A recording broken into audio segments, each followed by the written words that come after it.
میں طارق مرتضی آپ کے پاس سیریز کا ایک اور حصہ کووڈ-19 پارٹ 6 لے کر کے حاضر ہوا ہوں۔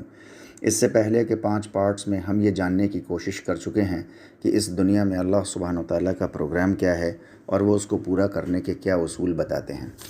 اس پارٹ میں ہم لوگ سمجھنے کی یہ کوشش کریں گے کہ کافر لفظ جو قرآن میں آیا ہے اس کے کیا معنی ہیں۔ کافر لفظ قرآن کریم کا ایک ایسا لفظ ہے جس کی وجہ سے نان مسلم سمجھتے ہیں کہ مسلمس انہیں نفرت سے پکار رہے ہیں، اور ہم مسلمانوں کو بھی کوئی کم غلط فہمی نہیں ہے کافر لفظ کو لے کر کے۔ اس لیے جو ہے وہ ہمیں یہ جاننا چاہیے کہ کافر کون ہوتا ہے۔ عربی بھاشا میں کافر کے 3 مطالب آتے ہیں۔ سب سے پہلا مطلب جو کہ اس کا پرائمری میننگ ہوتا ہے ڈھانکنے والا یا چھپانے والا، جو جانتے بوجھتے کسی چیز کو چھپا لے یا ڈھانک لے۔ قرآن نے کسان کو جو ہے وہ کافر کے لفظ سے تعبیر کیا ہے، اس سے پکارا ہے۔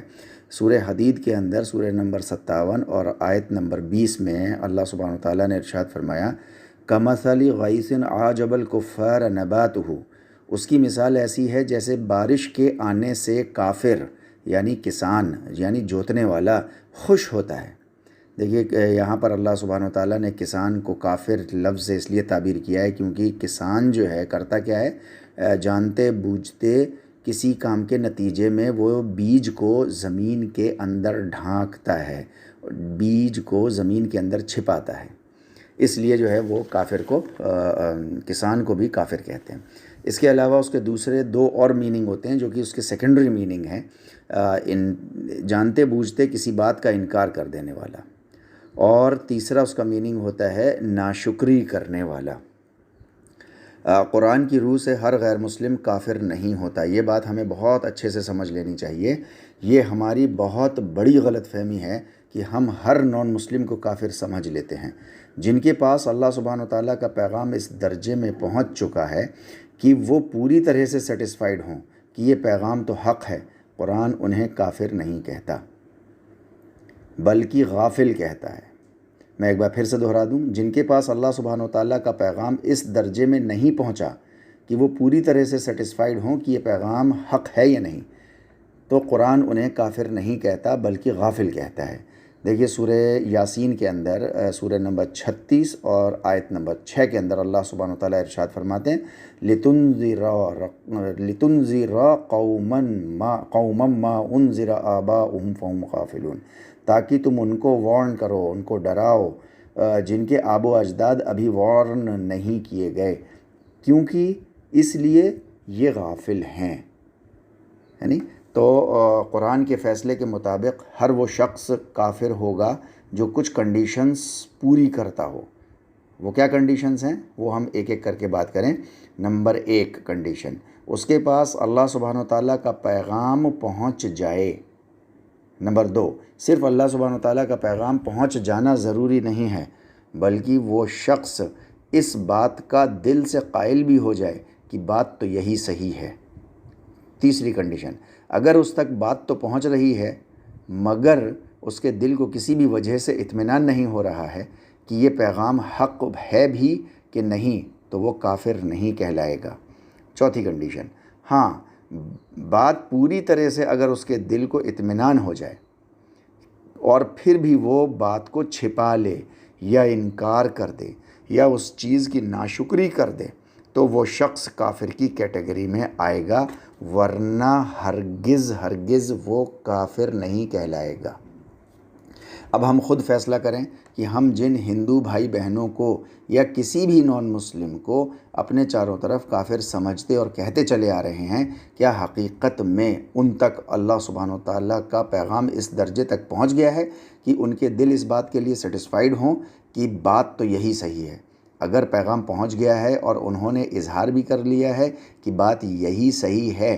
مگر ہم نہیں مان سکتے، تو وہ کافر کہلائیں گے، ورنہ ہرگز کافر نہیں ہوں گے۔ چاہے ہمارا دل کتنا ہی کڑتا رہے کہ یہ ایسے کیسے کافر نہیں ہوں گے، جتنے یہ نان مسلم سے کافر کیسے نہیں ہوں گے۔ ہمیں یاد رکھنا چاہیے کہ اللہ سبحانہ وتعالیٰ کے دین کے فیصلے ہمارے آپ کے جذبات پر نہیں ہوتے بلکہ حقائق پر ہوتے ہیں۔ دیکھیے قرآن میں کافر لفظ کن کن کے لیے استعمال ہوا ہے. دیکھیے کافر ایک لفظ ہے عربی زبان کا محض، اس میں کوئی نفرت کے معنی نہیں چھپے ہوئے ہیں. دیکھیے کن کن کے لیے استعمال ہوا ہے. ایمان والوں کے لیے کافر ورڈ جو ہے وہ استعمال کیا گیا سورہ بقرہ میں آیت نمبر 256 میں. فَمَن يَكْفُرْ بِالطَّاغُوتِ وَيُؤْمِن بِاللَّهِ، یہ جو آیت الکرسی ہے نا اسی میں آگے چل کر کے آتا ہے فَمَن يَكْفُرْ بِالطَّاغُوتِ، یعنی یکفر بالطاغوت، وہ طاغوت کی برائی کی اللہ کے خلاف کوئی بھی بات ہوتی ہے تو اس کا کفر کرتے ہیں، اس کا جانتے بوجھتے انکار کرتے ہیں، اس کو چھپا لیتے ہیں، اس کو ڈھانک لیتے ہیں سماج میں، یعنی فَمَن يَكْفُرْ بِالطَّاغُوتِ وَيُؤْمِن بِاللَّهِ، اور اللہ کے اوپر ایمان لے کر کے آتے ہیں. یعنی اللہ سبحانہ و تعالیٰ نے اپنے پیغمبروں کے لیے کافر ورڈ کا استعمال کیا ہے. میں پھر یاد دلا دوں کہ کافر ایک عربی زبان کا لفظ ہے محض، جس کا مطلب ہوتا ہے ڈھانکنے والا، چھپانے والا، انکار کرنے والا، ناشکری کرنے والا. دیکھیے موسیٰ علیہ السلام کے لیے استعمال کیا گیا سورہ الشعراء کے اندر، سورہ نمبر 26 اور آیت نمبر 19 میں وَأَنْتَ مِنَ الْكَافِرِينَ، اور تم تو کافروں میں سے ہو. اب یہاں دیکھیے ایک بات بہت امپورٹنٹ ہے ہمارے اور آپ کے لیے، ہمارا دھیان نہیں جاتا اصل میں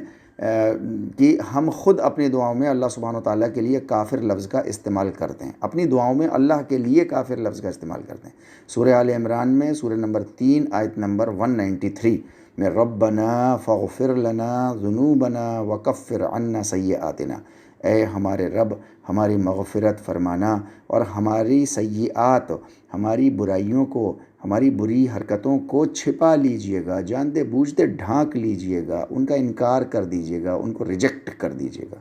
تو ہم خود اللہ سبحانہ و تعالیٰ کے لیے جو ہے وہ یہ کافر ورڈ استعمال کرتے ہیں وَكَفِّرْ عَنَّا سَيِّئَاتِنَا، ہماری سیئات کو چھپا لیجئے گا، ان کو ریجیکٹ کر دیجئے گا. ہمیں یہ سمجھنا چاہیے کہ قرآن خاص کر کے کس کو کافر کہتا ہے.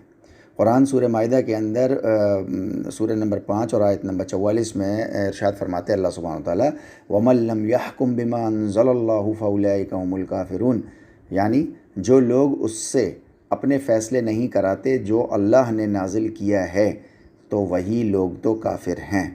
تو اللہ سبحانہ وتعالیٰ تو ان کو کافر کہتے ہیں جو اللہ سبحانہ وتعالیٰ کی کتاب جو اللہ نے نازل کی اپنے بندے محمد الرسول اللہ صلی اللہ علیہ وسلم کے اوپر، اس سے جو لوگ فیصلے نہیں کراتے اپنی زندگی کے، تو وہ لوگ جو ہیں وہ کافر ہیں. ہمیں خود اس بات کا فیصلہ کرنا چاہیے کہ کہیں ہم خود تو عربی زبان اور قرآن کی روح سے کافر کے زمرے یعنی کیٹیگری میں تو نہیں آ رہے، کیونکہ اللہ سبحانہ وتعالیٰ نے قرآن میں سورہ بقرہ میں آیت نمبر 159 میں حکم دیا ہے کہ میں نے یہ پیغام تمام انسانوں کی ہدایت کے لیے بھیجا ہے، تو جو کوئی بھی اس کو چھپائے، اس کا کتمان کرے. اب ہمیں سوچنا چاہیے کہیں ایسا تو نہیں کہ ہم قرآن کے پیغام کو اپنے آس پاس اپنے نان مسلم بھائی بہنوں سے شیئر نہ کر رہے ہوں اور چھپا رہے ہوں اس لالچ میں کہ پتہ نہیں وہ کیا کہے گا یا کیا سوچے گا، یا یہ میرا کسٹمر ہے کہیں وہ ناراض نہ ہو جائے، وغیرہ وغیرہ. اگر ہم نے اس کے ساتھ قرآن کا اور رسول پاک صلی اللہ علیہ وسلم کا پیغام شیئر نہیں کیا ہے کسی بھی لالچ کے چلتے جانتے بوجھتے، اور اس کے دل کو اطمینان نہیں دلایا کہ یہی حق ہے، تو وہ کافر نہیں، بلکہ ہمیں ڈرنا چاہیے، ہمیں متنبہ رہنا چاہیے کہ رسول اللہ صلی اللہ علیہ وسلم کے پیغام کو ہم نے دل سے سچا مانتے ہوئے چھپایا،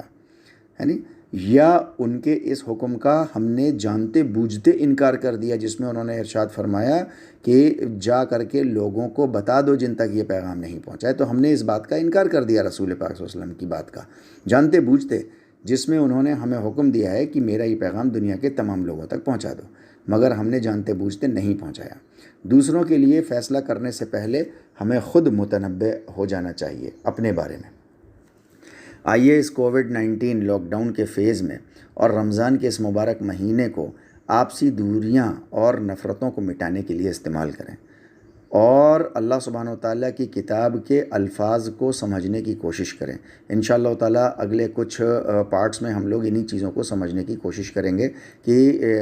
ٹرمینالوجیز کا مطلب کیا ہے، کیونکہ اصل میں جو ٹرمینالوجی ہوتی ہیں، اصطلاحات ہوتی ہیں، اس سے ہمارا ذہن بنتا ہے، اور جب ذہن میں کوئی بات آتی ہے تو پھر ہمارے کچھ سوچ بنتی ہے، اور جب ہماری سوچ بنتی ہے تو پھر وہ ہماری ہیبٹس میں آتی ہیں، اور جب وہ ہیبٹس ہوتی ہیں تو پھر ہمارا اس کے ذریعے سے دنیا میں فیصلے ہوتے ہیں اور آخرت میں بھی ہمارے فیصلے ہوتے ہیں. تو ہم لوگوں کو اللہ سبحانہ و تعالیٰ سے دعا کرنی چاہیے کہ اللہ سبحانہ و تعالیٰ ہمیں اتنی استعداد